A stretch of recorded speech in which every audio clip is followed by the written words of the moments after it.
The shotgun blast shattered the morning silence, and Zelda Aldridge watched through the schoolroom window as another drifter rode out of Nevada City, California, clutching his bleeding shoulder and cursing the day he ever thought to rob the general store. She pressed her hand against the glass, her breath fogging the pain as three children huddled behind her skirts, their small fingers gripping the fabric like lifelines.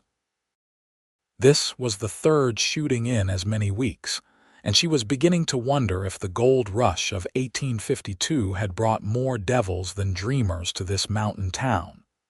"Miss Aldridge, is the bad man gone?" The smallest voice belonged to Emma, barely 5 years old, her blonde ringlets trembling as violently as her lower lip. Zelda turned from the window and knelt down, gathering the child into her arms along with her brothers, 7-year-old Thomas and 9-year-old James. "He is gone, my darlings. You are safe here with me." But even as she spoke the words, Zelda felt their hollowness settle in her chest. These children were not hers by blood, though she loved them as fiercely as any mother could. Their parents had perished 6 months ago when fever swept through the mining camps, leaving behind 3 orphaned souls and a modest house on the edge of town. The magistrate had asked Zelda to serve as their governess, and she had accepted without hesitation, moving into the spare room and dedicating her life to their care and education. She was only 22, hardly old enough to be considered a proper guardian by society's standards, but Nevada City was not a place of proper society.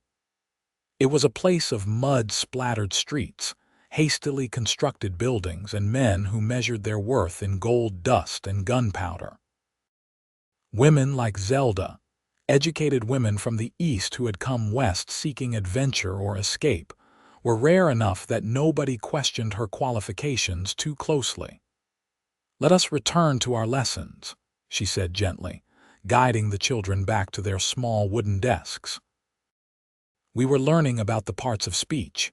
James, can you tell me what a verb is?" The boy's dark eyes, so like his late father's, focused on her with determined concentration. "A verb is an action word, Miss Aldridge, like run or jump or shoot." "Very good, though perhaps we might choose less violent examples." She picked up the slate and began writing. "How about grow or build or love?" The afternoon passed in this manner, with conjugations and arithmetic problems, with reading from their worn copy of Robinson Crusoe, with penmanship practice that left Thomas's tongue sticking out in concentration. Through it all, Zelda maintained the calm, nurturing presence these children needed, even as her mind wandered to her own uncertain future. The money their parents had left was running low.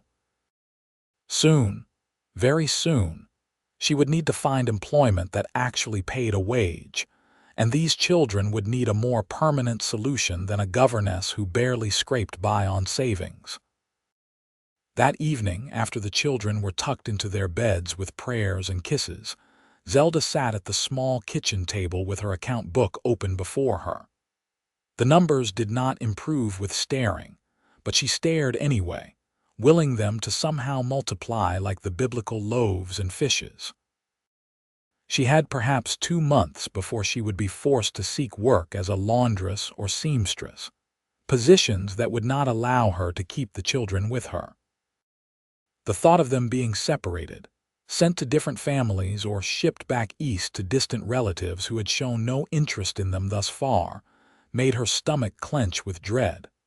A knock at the door startled her from her grim calculations. She rose cautiously, reaching for the fireplace poker before calling out, "Who is there?" "Name's Keaton O'Malley, madam. I am looking for Miss Aldridge." The voice was deep and unfamiliar, tinged with an accent that suggested origin somewhere in the cattle country of Texas. Zelda approached the door but did not open it. "I am Miss Aldridge. What is your business at this hour?" "I apologize for the late call, madam. I have been riding since dawn and only just arrived in town. I am told you are caring for the Morrison children." Zelda's heart lurched. "What concern is that of yours, Mr. O'Malley?" "I knew their father, madam. Samuel Morrison and I worked claims together down in the southern fields before he moved his family here.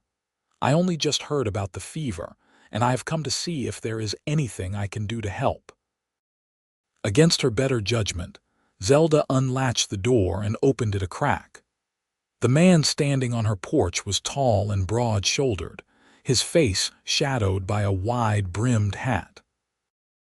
Even in the dim light of her single lantern, she could see he was covered in trail dust, and his stance suggested bone-deep weariness. But his eyes, when they met hers through the gap in the door, were kind.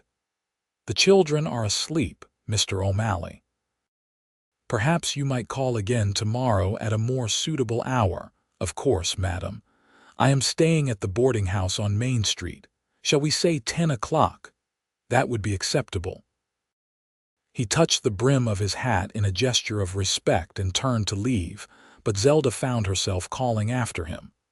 "Mr. O'Malley, did you truly know Samuel Morrison well?" The cowboy paused and looked back at her. "I did, madam. He was a good man, and he spoke often of his children. He loved them more than gold, which made him richer than most men in these parts." The simple eloquence of the statement brought unexpected tears to Zelda's eyes. She nodded, unable to speak, and closed the door gently. She leaned against it for a long moment, listening to the sound of his boots on the wooden steps, the creak of leather as he mounted his horse, the fading clop of hooves on the dirt road. That night, sleep eluded her. She lay in her narrow bed, staring at the ceiling and wondering what this stranger's arrival might mean for the children. Was he a genuine friend of their father's, or was he like so many others in this lawless place, a man who saw opportunity in orphans and unprotected women? She had learned to be cautious in Nevada City, to trust sparingly and verify everything. Morning came with its usual chaos of breakfast porridge, spilled milk, and the daily battle to get all 3 children properly dressed and presentable. Zelda had just finished braiding Emma's hair when the knock came, precisely at 10 o'clock as agreed. This time, in the full light of day, she could see Keaton O'Malley clearly as she opened the door. He was perhaps 26 or 27, with sun-bronzed skin, and hair the color of dark honey that curled slightly where it touched his collar. He had cleaned up considerably since the night before, his shirt pressed and his face freshly shaved, revealing a strong jaw and features that were more honest than handsome. His eyes were gray, the color of storm clouds over the Sierra Nevada, and they regarded her with a directness that was neither aggressive nor inappropriately familiar. "Miss Aldridge," he said, removing his hat. "Thank you for receiving me, Mr. O'Malley. Please come in." She stepped aside to let him enter, and immediately 3 small faces appeared from behind her skirts, curiosity overcoming shyness. Keaton knelt down to bring himself to their level, his movements slow and gentle, like a man accustomed to handling skittish horses. "You must be James and Thomas and little Emma. Your father showed me a daguerreotype once. He said you were the finest children in all of California." "Did you really know our papa?" James asked, his voice wavering between hope and suspicion. "I did. We worked side by side for near about 6 months. He taught me how to use a rocker box properly, and I taught him how to mend harness leather. We shared many a campfire and many a conversation under the stars." "What did he talk about?" Thomas demanded. "You 3, mostly." He would tell stories about the time James caught his first fish, so proud he wanted to sleep with it under his pillow, and about how Thomas learned all his letters before he was 5, and about little Emma, who sang like a meadowlark and could make anyone smile no matter how tired they were. Emma's face lit up. "I remember singing, Papa would clap and say I should sing in the opera house someday. Keaton smiled, and Zelda felt something shift in her chest, some small wall beginning to crack. A man who would take the time to remember such details, who would travel all this way to check on his dead friend's children, could not be entirely untrustworthy. "Children, why don't you play in the yard for a bit while Mr. O'Malley and I talk?" she suggested. They scattered like sparrows, and soon she could hear their voices raised in some game involving pirates and treasure, the morning's tension forgotten in the way only children can forget. Zelda gestured to the kitchen table, and Keaton sat down, placing his hat on the chair beside him. "Coffee, Mr. O'Malley." "That would be welcome, madam, and please call me Keaton. I am not much for formality." She poured 2 cups from the pot on the stove and sat down across from him. "Very well, Keaton, and you may call me Zelda. Now, what exactly brings you here?" "I appreciate your concern for the children, but I sense there is more to your visit than simple condolence." He wrapped his large hands around the tin cup, and she noticed they were scarred and calloused, the hands of a man who earned his living through hard labor. "You are perceptive." "Truth is, I have been thinking about Samuel's children for weeks now, ever since I heard the news. I have no family of my own, no ties that hold me to any particular place.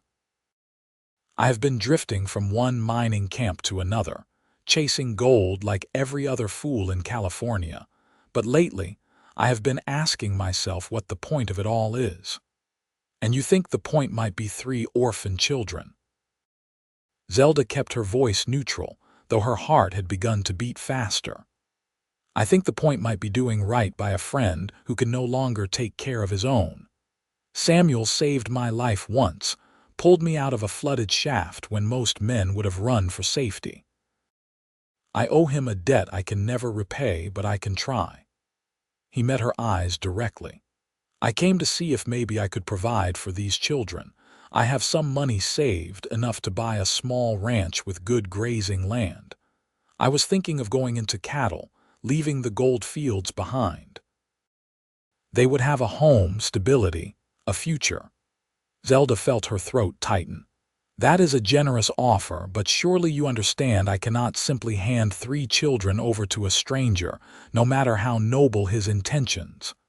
I would not expect you to." "I am not suggesting I take them away from you, Miss Aldridge, Zelda." He leaned forward, his expression earnest.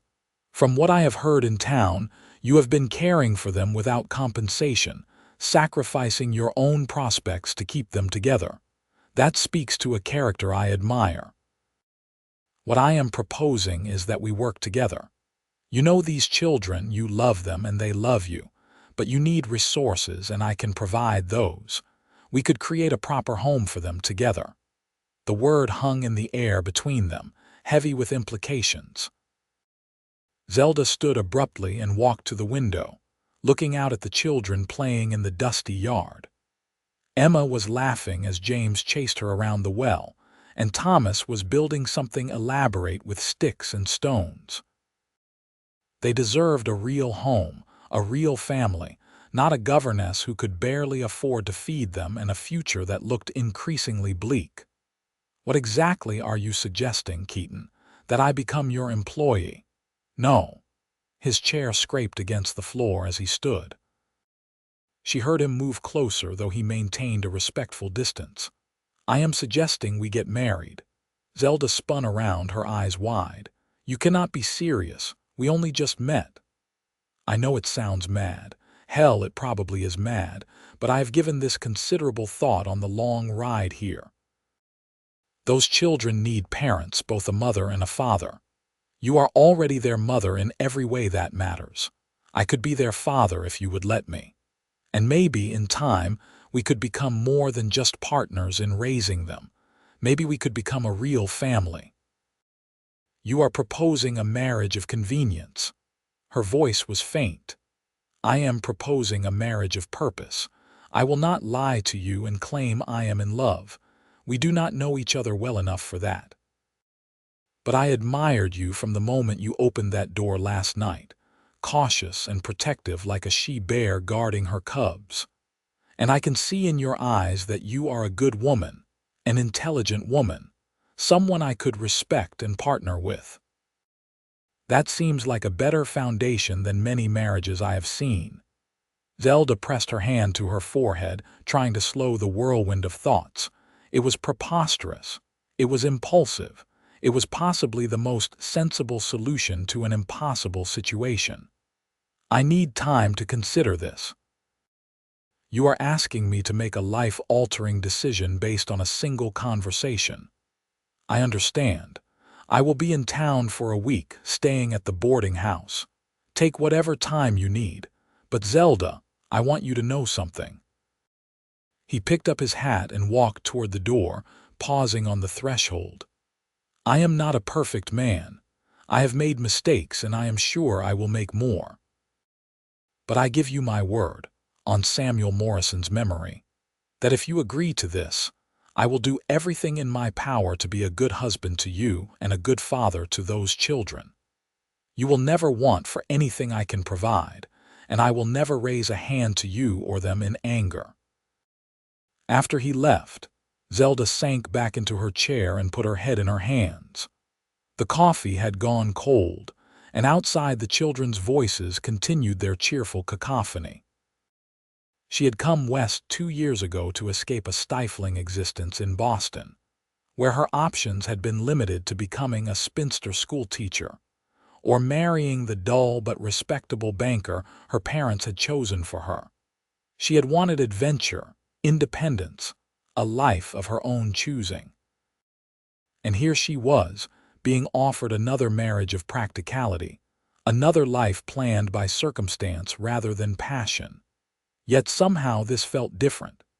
Keaton O'Malley was not trying to save her from spinsterhood or acquire a suitable hostess for his social ambitions. He was offering partnership, purpose, a chance to truly build something meaningful. Over the next 3 days, Zelda made discreet inquiries around town. The general store owner confirmed that Samuel Morrison had indeed worked claims with a cowboy named Keaton O'Malley, and that Morrison had spoken well of him. The banker, a shrewd man who missed little, reported that Keaton had deposited a substantial sum, enough to purchase good land and stock it properly. The boarding house keeper, a grandmother who prided herself on her judgment of character, said that Keaton was quiet and polite, read his Bible in the evenings, and did not drink or gamble. None of these facts made her decision easier. Zelda lay awake each night, weighing possibilities and consequences. She thought about the children, about their need for security and belonging. She thought about herself, about the dreams she had harbored of finding real love, of building a marriage based on passion and mutual devotion rather than practical necessity. She thought about her dwindling resources and limited options in a town where unmarried women existed on the margins of society. On the 4th day, she invited Keaton to dinner.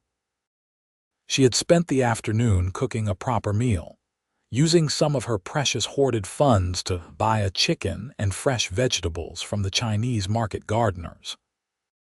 The children helped set the table with their best dishes, sensing that something important was happening, but not quite understanding what. Keaton arrived precisely at 6, bearing a small sack of peppermint candies for the children and a bouquet of wildflowers for Zelda. The gesture touched her more than she expected. They were simple flowers, lupines and Indian paintbrush gathered from the hillsides, but they were the first flowers any man had given her since she left Boston. Dinner was surprisingly pleasant. Keaton engaged the children in conversation, asking James about his studies, listening to Thomas describe the fort he was building in the yard, and gravely discussing with Emma which dolls were having tea parties that week. He helped clear the dishes afterward and even volunteered to read the bedtime story, his deep voice bringing drama and excitement to the tale of King Arthur and his knights.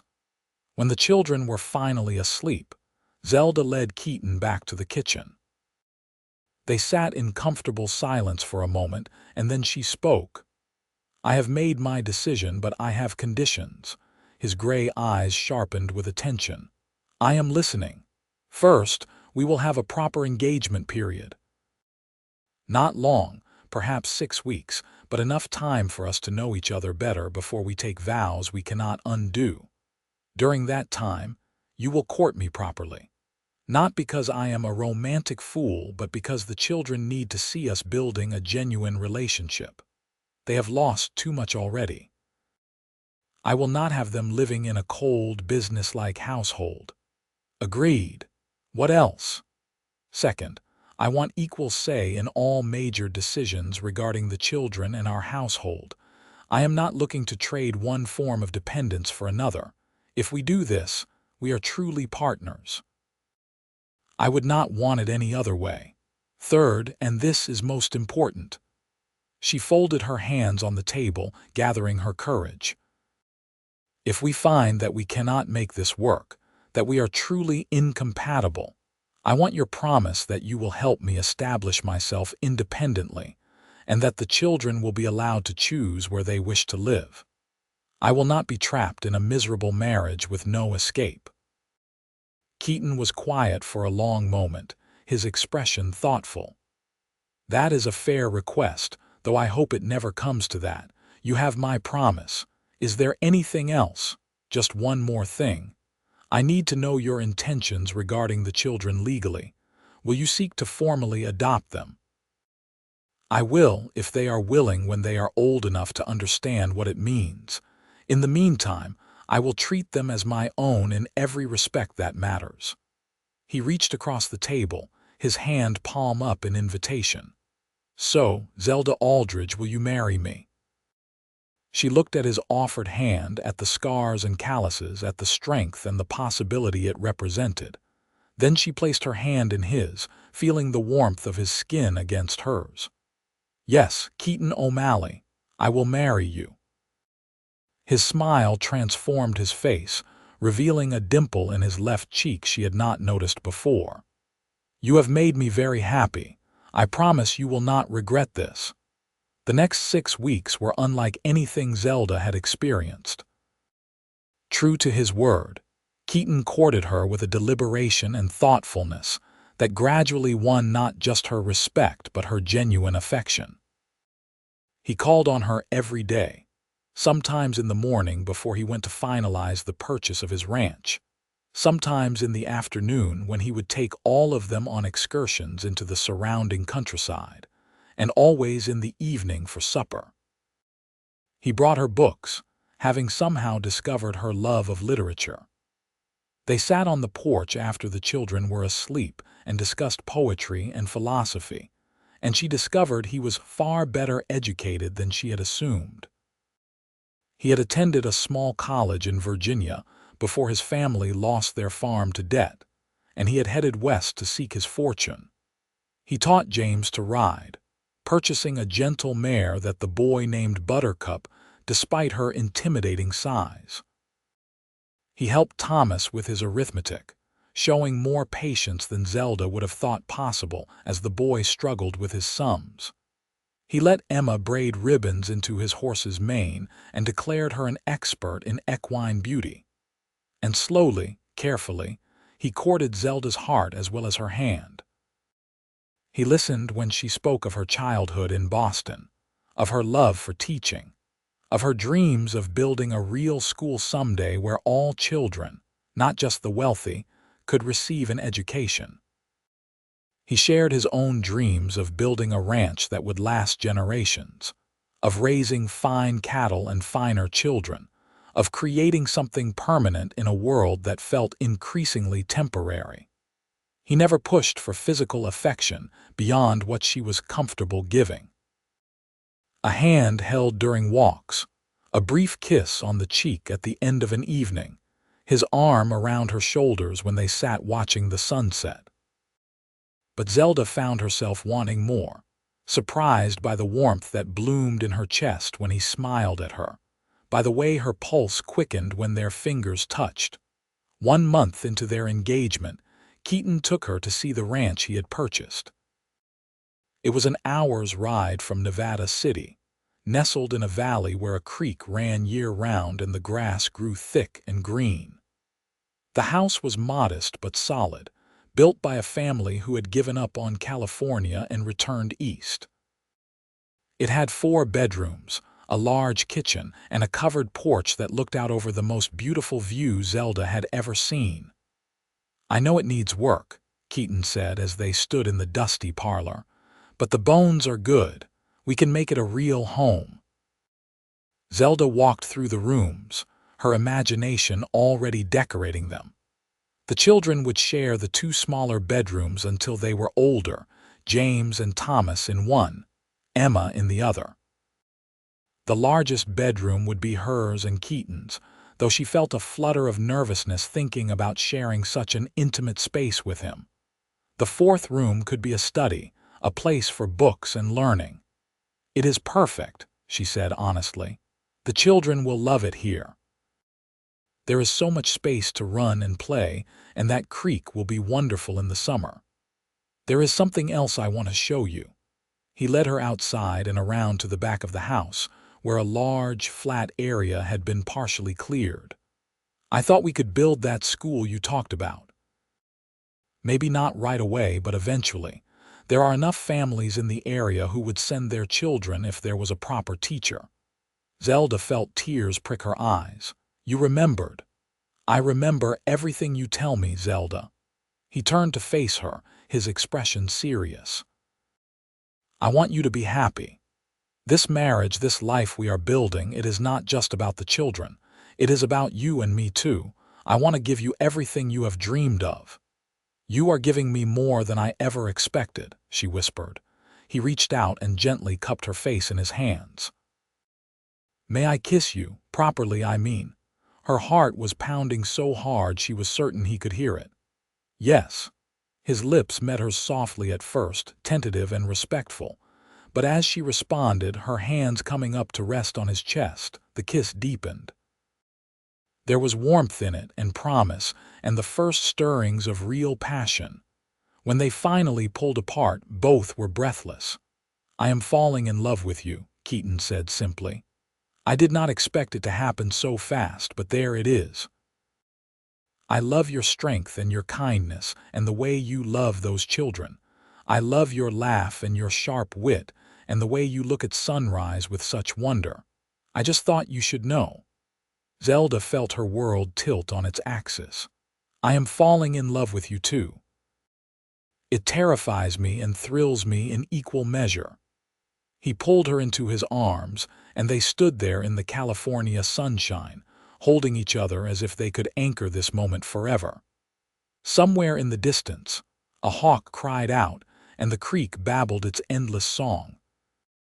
Zelda thought about all the paths that had led her to this moment, all the choices and chances and tragedies that had brought her to this valley, to this man, to this unexpected love.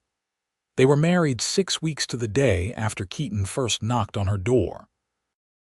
The ceremony was held in the small church in Nevada City, with half the town in attendance despite the short notice. Zelda wore a simple dress of cream-colored silk that she had brought from Boston and never had occasion to wear. Keaton wore a new suit, dark and well-fitted, looking handsomer than she had ever seen him. James stood up with Keaton as his best man, so proud and serious in his small suit that Zelda wanted to weep.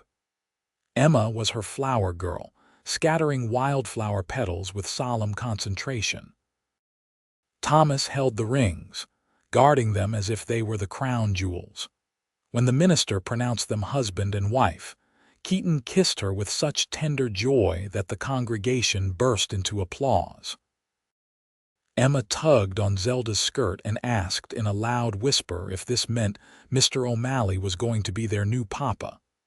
Keaton knelt down and gathered all 3 children into his arms.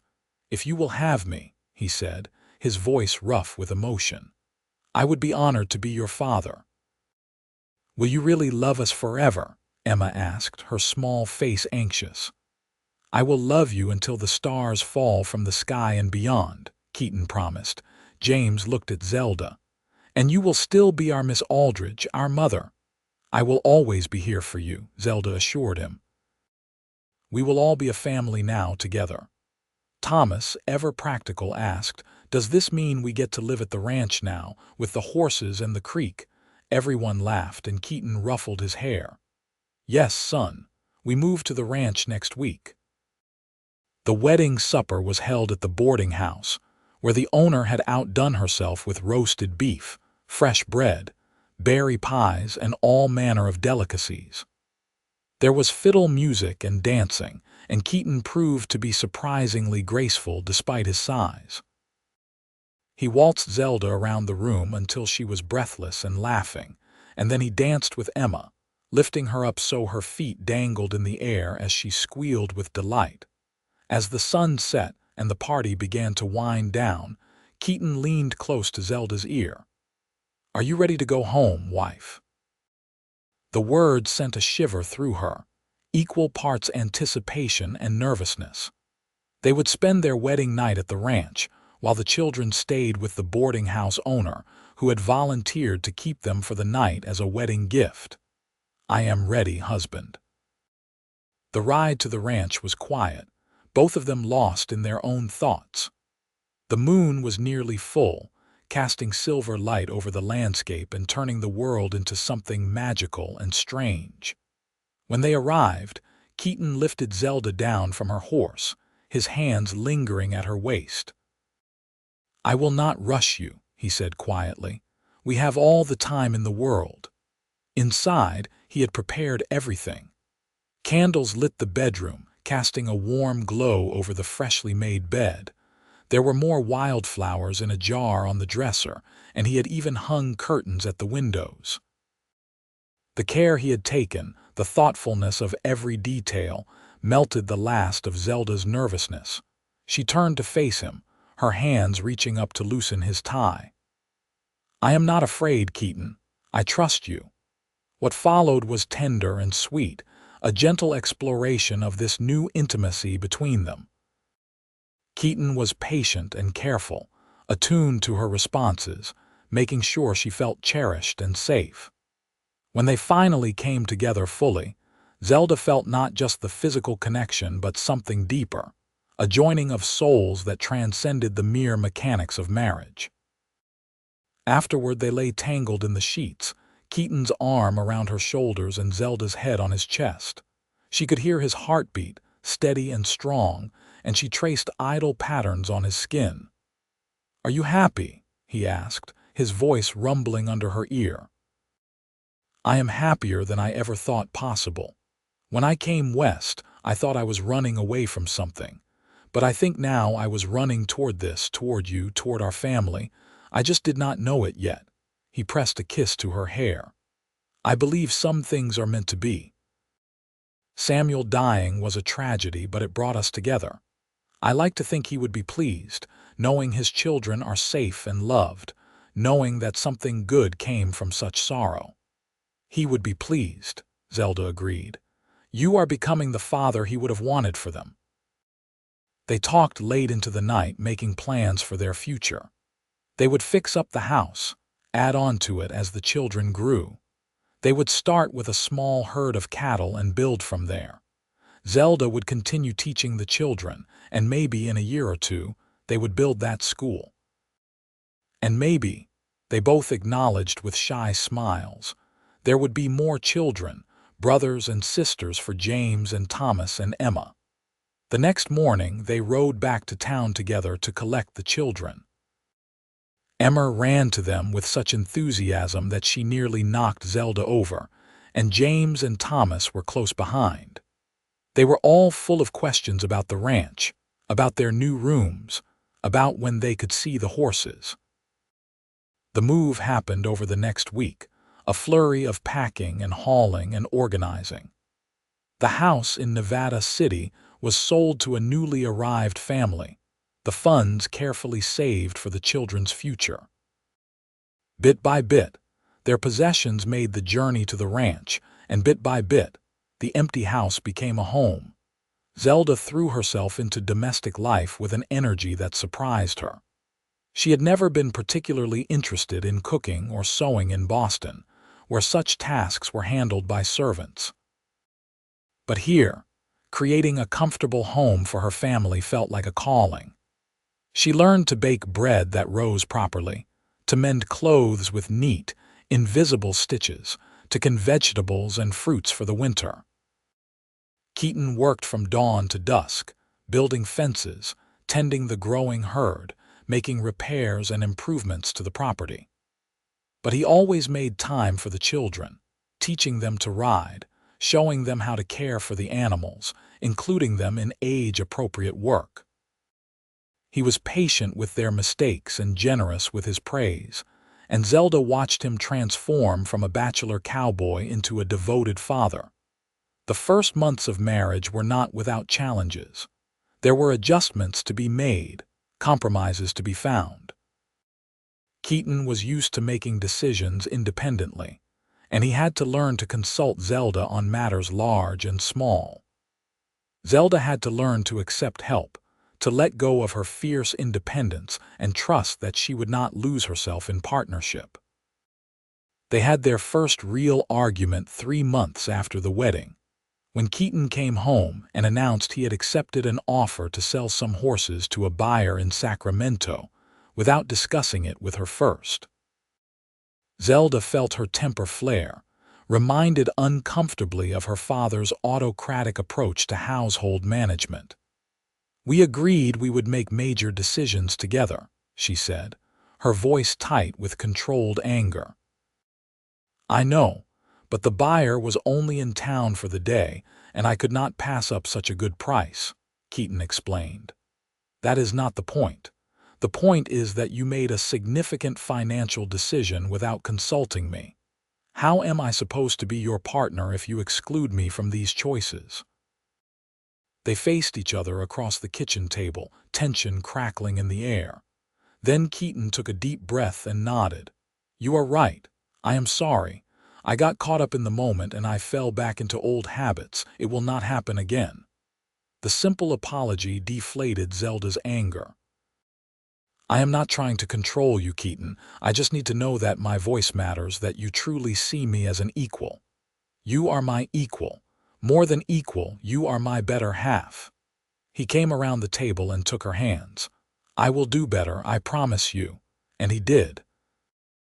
After that, they made it a practice to discuss all major decisions together, often sitting on their porch in the evening after the children were asleep, talking through options and possibilities.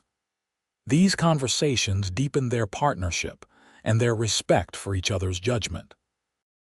As autumn turned to winter, their first year of marriage brought both joys and trials. The cattle prospered, but one particularly harsh storm cost them 3 head and nearly froze Keaton when he was out checking on the herd. Zelda nursed him through 2 days of fever, terrified that she might lose him just as she had found him. When he finally recovered, she held him so tightly he laughed and said she was likely to crack his ribs. Emma came down with croup, and they took turns sitting up with her through long, frightening nights, keeping the room steamy and soothing her coughs. James fell from a fence and broke his arm, requiring a painful trip to the doctor in Nevada City. Thomas struggled with nightmares about his parents, waking screaming, and Keaton would carry him to their bed and hold him until he calmed, whispering reassurances into the darkness. Through it all, Zelda and Keaton grew closer. They learned each other's rhythms and moods, developed their own shorthand of looks and touches. Zelda discovered that Keaton sang when he was content, old cowboy ballads that drifted through the house at odd hours. Keaton discovered that Zelda muttered to herself when she was concentrating on a difficult task, a habit she had no idea she possessed. Their physical intimacy deepened as well, moving from tentative exploration to passionate communion. Zelda found herself craving his touch, the weight of his body against hers, the way he could make her forget everything but the pleasure of the moment. She had never imagined marriage could be like this, that desire could coexist so beautifully with affection and respect. Spring brought new life to the ranch. The cattle calved successfully, doubling their herd. Zelda planted a kitchen garden with the children's help, teaching them about seeds and growth and patience. And she discovered, with a mixture of joy and trepidation, that she was expecting a child of their own. She told Keaton one evening as they sat on the porch watching the sunset paint the sky in shades of orange and pink. She had been nervous about his reaction, worried that he might feel they already had enough children or that the timing was wrong. Instead, his face broke into the widest smile she had ever seen. He picked her up and spun her around, laughing with pure joy. "We are going to have a baby, truly." "Truly? I am about 3 months along, I think. The baby should come in early autumn." He set her down carefully, as if she were made of glass. "Are you happy about it? I know we had talked about waiting a bit longer." "I am terrified and thrilled and so happy I could burst," Zelda admitted. "I love the children so much, but I have wondered what it would be like to carry your child, to bring a new life into this family we have built together. You have made me the luckiest man in California." He knelt down and pressed his ear to her still flat stomach. "Hello in there, little one. This is your papa speaking. I cannot wait to meet you." Zelda ran her fingers through his hair, overcome with tenderness. "We should tell the children soon. I want them to be part of this from the beginning." They broke the news at dinner the next evening. The children's reactions were mixed. Emma was ecstatic, immediately announcing that she wanted a sister to play dolls with. Thomas was worried about where the baby would sleep and whether there would still be enough food. James was quiet, and later that night, Zelda found him sitting alone on the porch steps. She sat down beside him, wrapping her shawl around both of them against the cool evening air. "What is troubling you, sweetheart? Will you still love us the same when the new baby comes? Will we still be as important?" Zelda's heart broke a little. She pulled him close, kissing the top of his head. "Oh, James, you will always be important. You will always be loved. Having another child does not divide love, it multiplies it. My heart is big enough for all of you, I promise. But it will be yours and his real baby. We are just the ones you took in.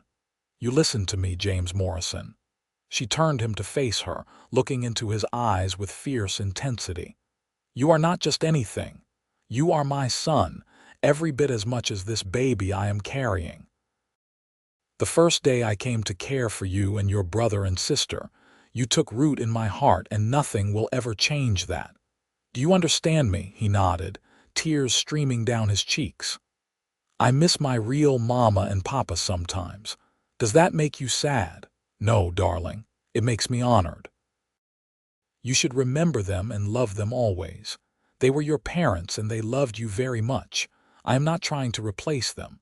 I am just trying to love you as well as I know how." "I love you too," he whispered, burying his face in her shoulder. "I am glad Keaton found us. I am glad we are a family." They sat there for a long time, holding each other under the emerging stars.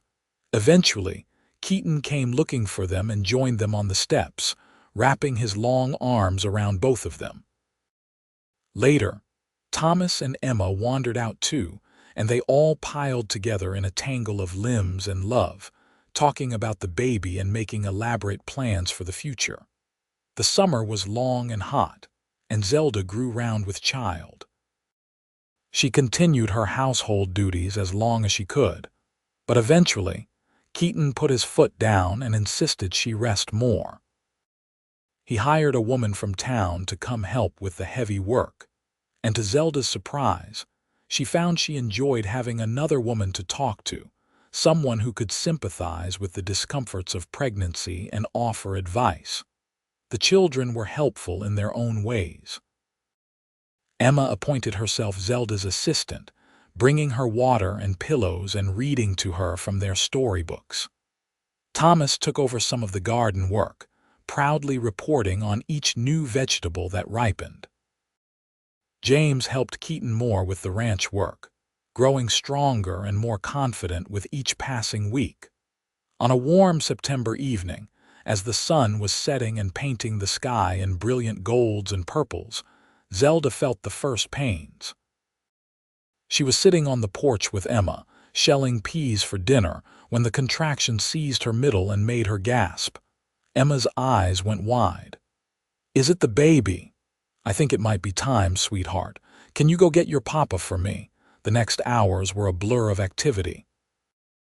Keaton sent James riding hard to fetch the midwife from town, while he helped Zelda to their bedroom. Thomas was tasked with boiling water and gathering clean linens, grateful to have a job that kept him busy. Emma refused to leave Zelda's side until Keaton gently insisted she wait with her brothers in the kitchen. The midwife arrived and took charge, examining Zelda and pronouncing that everything looked normal, but it would likely be a long night. She was not wrong. The labor stretched through the night and into the next morning, waves of pain that built and broke and built again.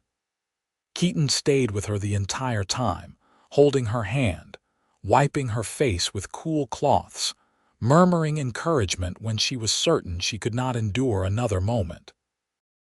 Finally, as the sun climbed high in the sky, the baby came into the world with a lusty cry. "You have a son," the midwife announced, placing the squalling, red bundle on Zelda's chest. Zelda looked down at the tiny, perfect face, at the miniature fingers waving in the air, and felt her heart expand impossibly further. "Hello, my darling," she whispered. "We have been waiting for you." Keaton was openly weeping, his hand gentle on the baby's head. "He is beautiful." "You are beautiful. Thank you, Zelda. Thank you for this gift." After the midwife had cleaned up and pronounced both mother and baby healthy, they called the children in. They filed in solemnly, eyes wide with wonder as they approached the bed. "Children, meet your brother," Zelda said softly. "We are going to call him Samuel after your papa." James sucked in a breath. "Really? You are naming him after our papa? Your father was a good man who loved you very much," Keaton said. "It seemed right to honor his memory this way. Is that all right with you?" All three children nodded vigorously, and Thomas asked if he could touch the baby. Soon they were all clustered around, taking turns gently stroking Samuel's fuzzy head and exclaiming over his tiny toes and fingernails. "He is even smaller than my dolls," Emma marveled. "He will grow," Zelda assured her. "And you can all help take care of him. He is going to need his big brothers and sister to teach him about the world." The days following Samuel's birth were exhausting and wonderful. Zelda had forgotten how demanding a newborn could be, or perhaps she had never fully known since the Morrison children had been past infancy when she met them. She spent long nights nursing and rocking, catching sleep in brief snatches between feedings. Keaton was an attentive father, changing nappies without complaint and walking the floor with Samuel when he fussed. He also made sure the older children did not feel neglected, taking extra time to play with them and listen to their concerns.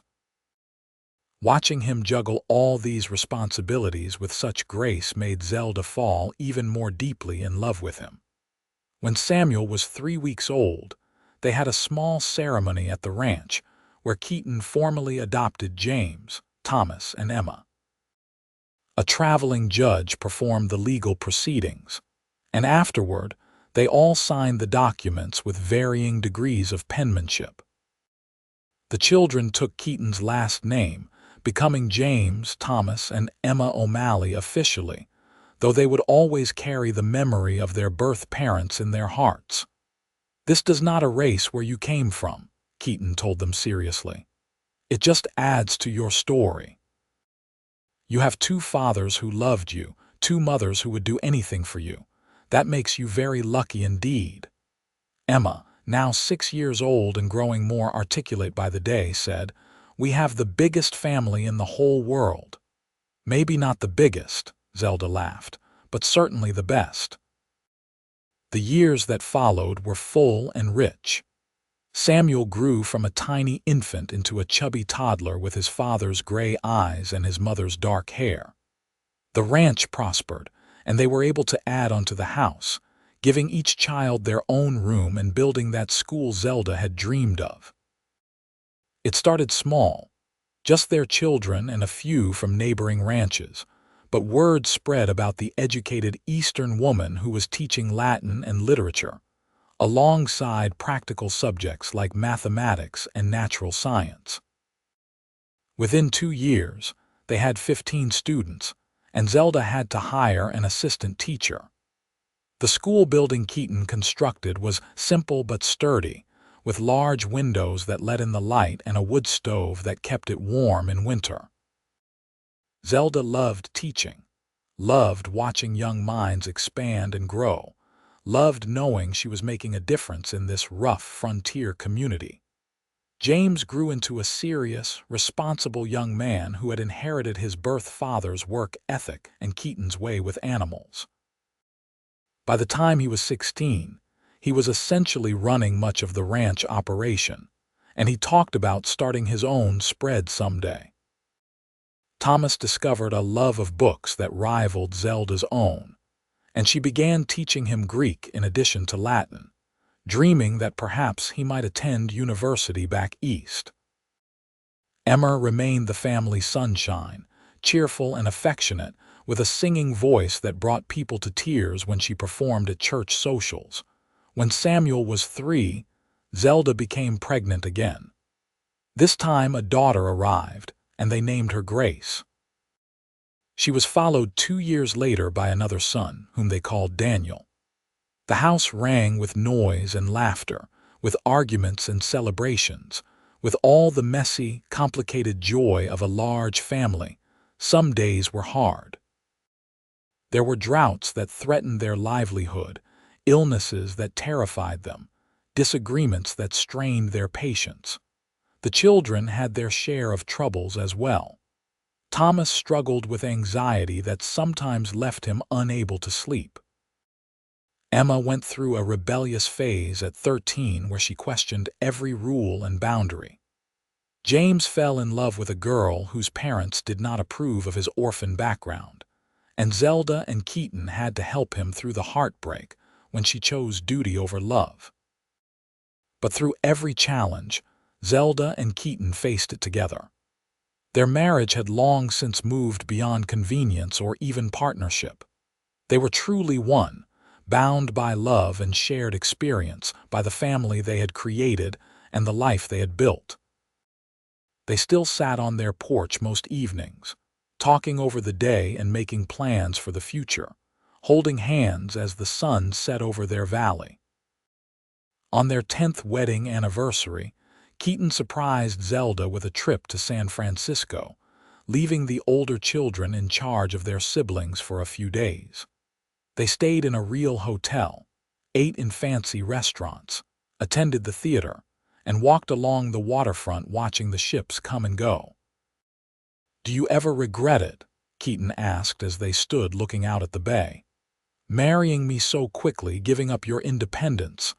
Zelda turned to face him, taking both his hands in hers. "I have not given up anything. I have gained everything. You gave me a family, a purpose, a love I never imagined possible. How could I ever regret that? I ask because I know you could have had other choices, other opportunities." Sometimes, I think about that educated woman from Boston who could have been teaching at a fine school back east, married to some wealthy gentleman, living a life of culture and refinement. "That woman would have been miserable," Zelda said firmly. "She would have had comfort but not joy, security but not passion. That woman would never have known what it was to be truly alive, truly needed, truly loved. I would not trade one day of this life for 1,000 years of that one." He pulled her close, kissing her with the same tenderness he had shown on their wedding day, but now enriched with a decade of intimacy and shared history. I love you, Zelda O'Malley. I loved you when I first saw you protecting those children like a fierce little bird. I loved you when you agreed to take a chance on a cowboy with more dreams than sense. And I love you now, more than I ever thought it possible to love another person. And I love you, husband. Thank you for asking me to raise our children together. Thank you for giving me this beautiful life. They returned home to chaos. Grace had cut her own hair with the kitchen scissors and looked like a mangy puppy. Daniel had somehow gotten into the chicken coop and been pecked by an angry hen, sporting an impressive bruise on his arm. Thomas had burned dinner so badly the pot was ruined. Emma had invited half the county to a barn dance without asking permission first. And James had accidentally let the bull into the cow pasture a month earlier than planned, which meant they would have calves at an inconvenient time. Zelda and Keaton looked at each other and burst out laughing. This was their life, messy and chaotic and absolutely perfect. They waded into the confusion, sorting out problems and dispensing hugs and mild scoldings in equal measure. That night, after all the children were finally in bed and peace had been restored, they collapsed together on their porch swing. "We should probably go away more often," Keaton joked. "Really keeps the children on their toes." "Or we should never leave again," Zelda countered. "I am not sure my heart can take the stress of wondering what disaster will greet us upon return." But she was smiling as she said it, and he knew she did not mean it. These children, all 5 of them, were the center of their world. Every gray hair they earned, every worry line they developed was a badge of honor, proof of love given and received. The years continued to pass, marked by the rhythms of ranch life and the milestones of their growing family. James did eventually start his own ranch, marrying a wonderful woman named Sarah, who treated his adopted parents with the same respect and affection she showed her own. Thomas went east to university, studying classics and philosophy, but he returned every summer and eventually came home for good, unable to resist the pull of the land and the family he loved. He became a teacher at the school, taking over more of Zelda's duties as she grew older. Emma married a doctor who set up practice in Nevada City, and she blessed them with 4 grandchildren in quick succession. She insisted they all learn music, and family gatherings became impromptu concerts that left everyone's ears ringing and hearts full. Samuel grew up strong and capable, with a gift for breaking horses that made him valuable to every rancher in the region. He remained at home longer than his older siblings, reluctant to leave his parents and the ranch he loved. Grace developed a passion for healing and apprenticed herself to Emma's husband, eventually becoming a skilled nurse. Daniel, the baby of the family, turned out to have his father's wanderlust, and at 18, he announced he was going to try his hand at prospecting in Nevada. Zelda worried, but Keaton pointed out that young men needed to find their own paths. Daniel promised to write regularly and come home for Christmas, and he kept both promises faithfully. Eventually, he tired of the nomadic life and returned to help run the ranch, which had grown into one of the most successful operations in the county. Zelda and Keaton grew old together, their hair turning silver, their steps slowing, but their love remaining constant. They had buried friends and neighbors, weathered economic downturns and personal losses, celebrated marriages and births and anniversaries. The school Zelda had founded continued to thrive, eventually becoming a proper institution with multiple teachers and a board of trustees. Her reputation as an educator spread, and she received letters from former students scattered across the West, telling her how she had changed their lives. On a warm spring day, when Zelda was 68 and Keaton 73, they sat on their porch surrounded by their children, grandchildren, and great-grandchildren. It was Easter Sunday, and the whole family had gathered for dinner. The yard was full of people, noise and laughter. Small children chased each other around the well that had been there since the beginning. Teenagers sat in clusters, gossiping and flirting. Adults prepared food, refereed disputes, and swapped stories. "We did well, did we not?" Keaton said softly, his hand finding Zelda's. "We did better than well. We built something that will last long after we are gone." She leaned her head on his shoulder, a gesture as natural after nearly 5 decades of marriage as breathing. These people, this family, this legacy of love and hard work and dedication. It is everything I never knew I wanted. James approached, now in his 50s with silver threading his dark hair. "Mama, Papa, dinner is ready. Will you say grace?" They stood, Keaton helping Zelda up with the careful attention he still showed after all these years. The family gathered around the long tables they had set up under the trees. 3 generations linked by blood and love and choice. Zelda looked around at all these faces, seeing Samuel Morrison in James's smile, seeing her own Boston ancestors in Thomas's bookish intelligence, seeing Keaton in Samuel's steady strength, seeing herself and her husband in all their children and grandchildren. Keaton cleared his throat and began. "Lord, we thank you for this beautiful day, for this family, for all the blessings you have bestowed upon us. We thank you for bringing us together, for helping us find each other when we needed it most. We thank you for the children who were entrusted to our care, and for the children you gave us, and for all the generations that have come after. May we always remember that love multiplies when shared, that family is built not just by blood but by choice and commitment, and that every day together is a gift. Amen." "Amen," echoed around the tables, and then the meal began, along with all the talking and laughing and storytelling that marked their family gatherings. Later that night, after everyone had left and the house was quiet, Zelda and Keaton prepared for bed. They moved through their evening routine with the ease of long practice, taking turns in the washroom, banking the fire, checking the locks. When they finally climbed into bed, Keaton pulled Zelda close, her back against his chest, his arm around her waist. "Happy," he murmured into her hair. "Blissfully. You. More than I ever dreamed possible. Thank you, Zelda, for saying yes all those years ago. Thank you for taking a chance on a dusty cowboy with wild ideas. Thank you for asking. Thank you for seeing what we could build together. Thank you for loving me and our children with such devotion." She laced her fingers through his. "I would do it all again in a heartbeat. Even the parts where I was stubborn or foolish, especially those parts. They made you who you are, and I love who you are." They lay in comfortable silence, listening to the familiar night sounds of the ranch. An owl hooted in the distance. The wind sighed through the trees. Somewhere a horse nickered softly. These sounds had been the soundtrack of their life together, constant and reassuring.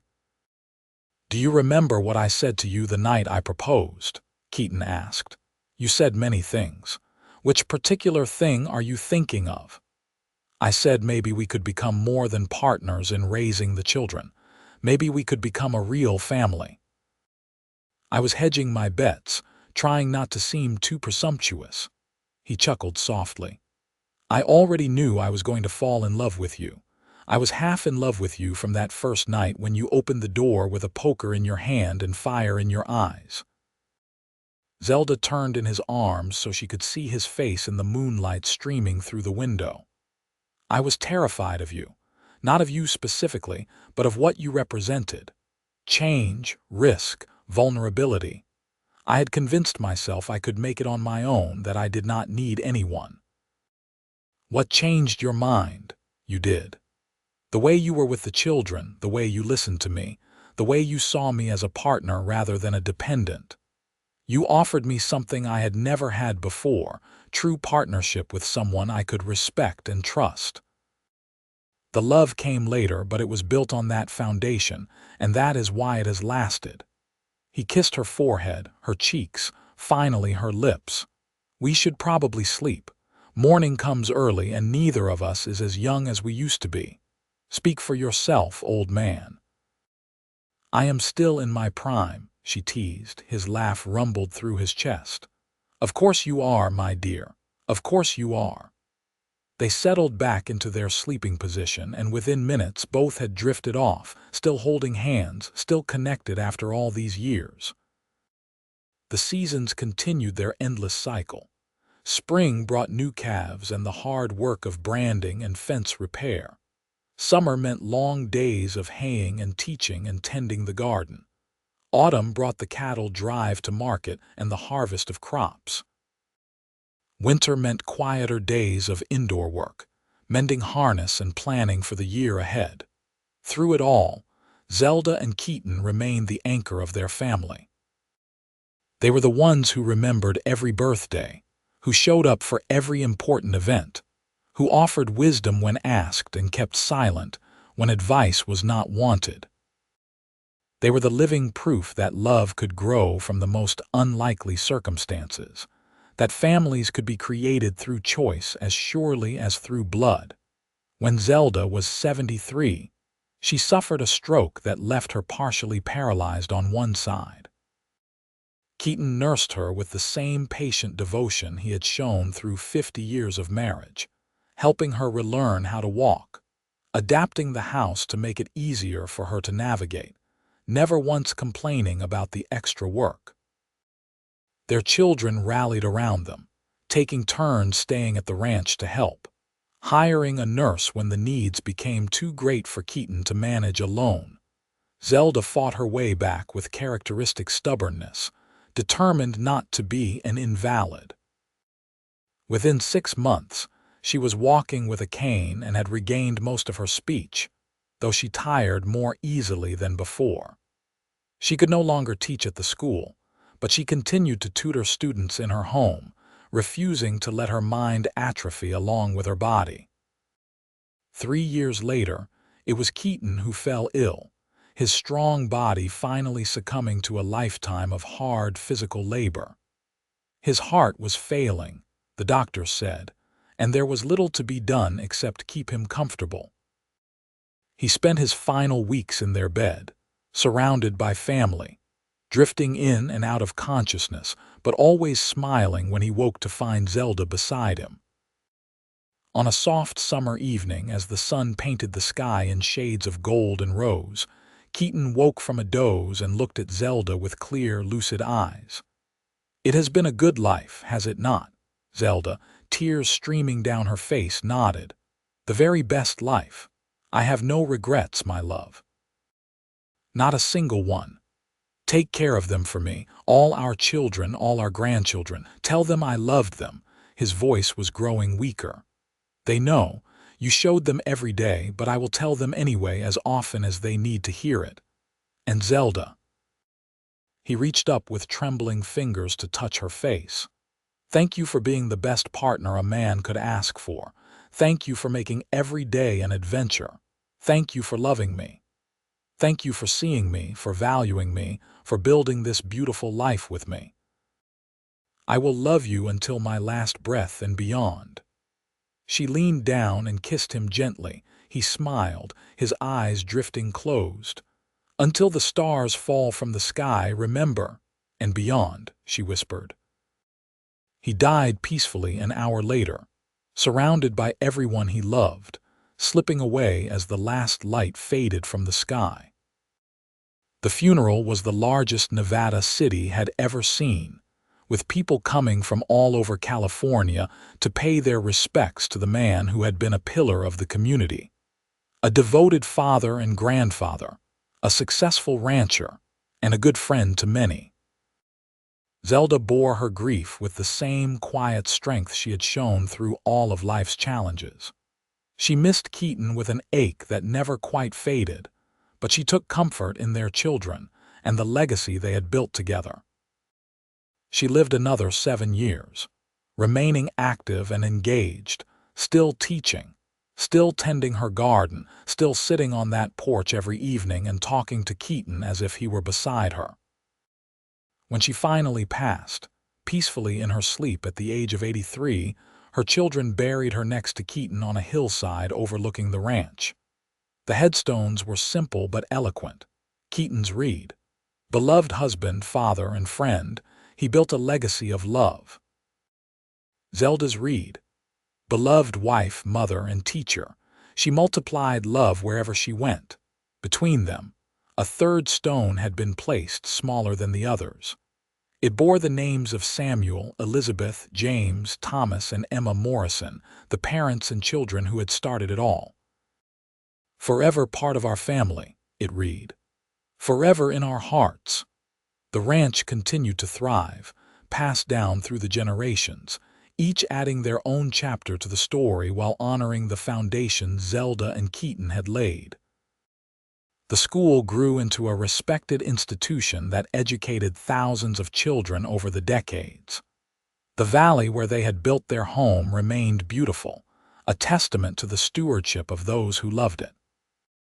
And sometimes, on warm evenings when the sun painted the sky in impossible colors, people swore they could see two figures sitting on the porch of the old ranch house, holding hands and watching the sunset together.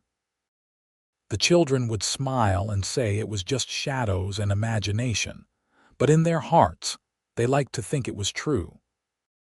They liked to think that some loves were so strong they transcended even death, that the governess and the cowboy who had taken a chance on each other were still there, still together, still watching over the family they had created through courage, compassion, and an unwavering commitment to love.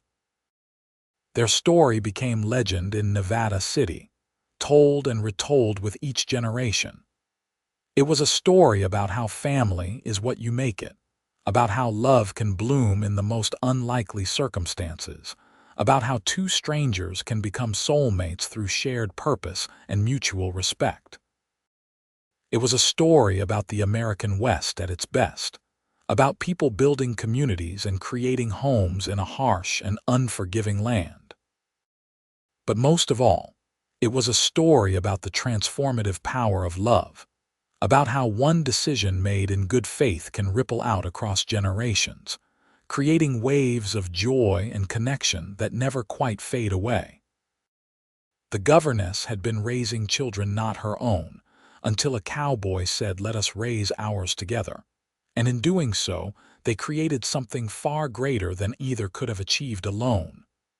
They created a family, a legacy, a love that would endure long after they were gone. They created a story worth telling, a life worth living, a future worth believing in. And that was all anyone could ask for, really. That was everything that mattered. That was the whole point of it all.